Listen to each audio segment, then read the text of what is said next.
নির্বাচনের সময় বিভিন্ন জন বিভিন্ন কথা বলে, আপনারা এর আগেও দেখছেন। অতএব যেসব যে পয়েন্ট নিয়ে কথা হইতেছে এগুলো নিয়ে স্পষ্টভাবে বিএনপির পক্ষ থেকে আমাদের ভারপ্রাপ্ত চেয়ারম্যান তারেক রহমান স্পষ্ট করে জানা দিয়েছে কোন জায়গায় কী অবস্থা হবে।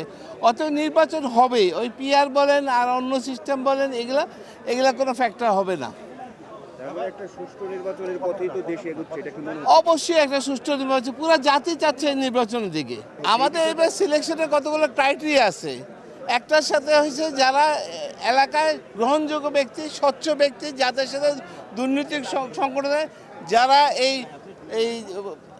17 বছর যারা মাঠে ছিল তাদের মধ্যে থেকে বাছা হবে ইনশাল্লাহ।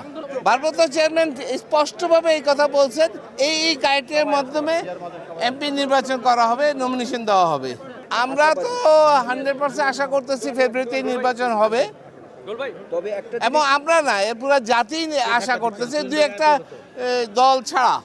ষড়যন্ত্র এই দেশে সবসময় কম বেশি ছিল, হইতে পারে, কিন্তু বিএনপি এটাকে আমলে নিতেছে না। বিএনপি তার নির্দিষ্ট গোলে আগে যাচ্ছে।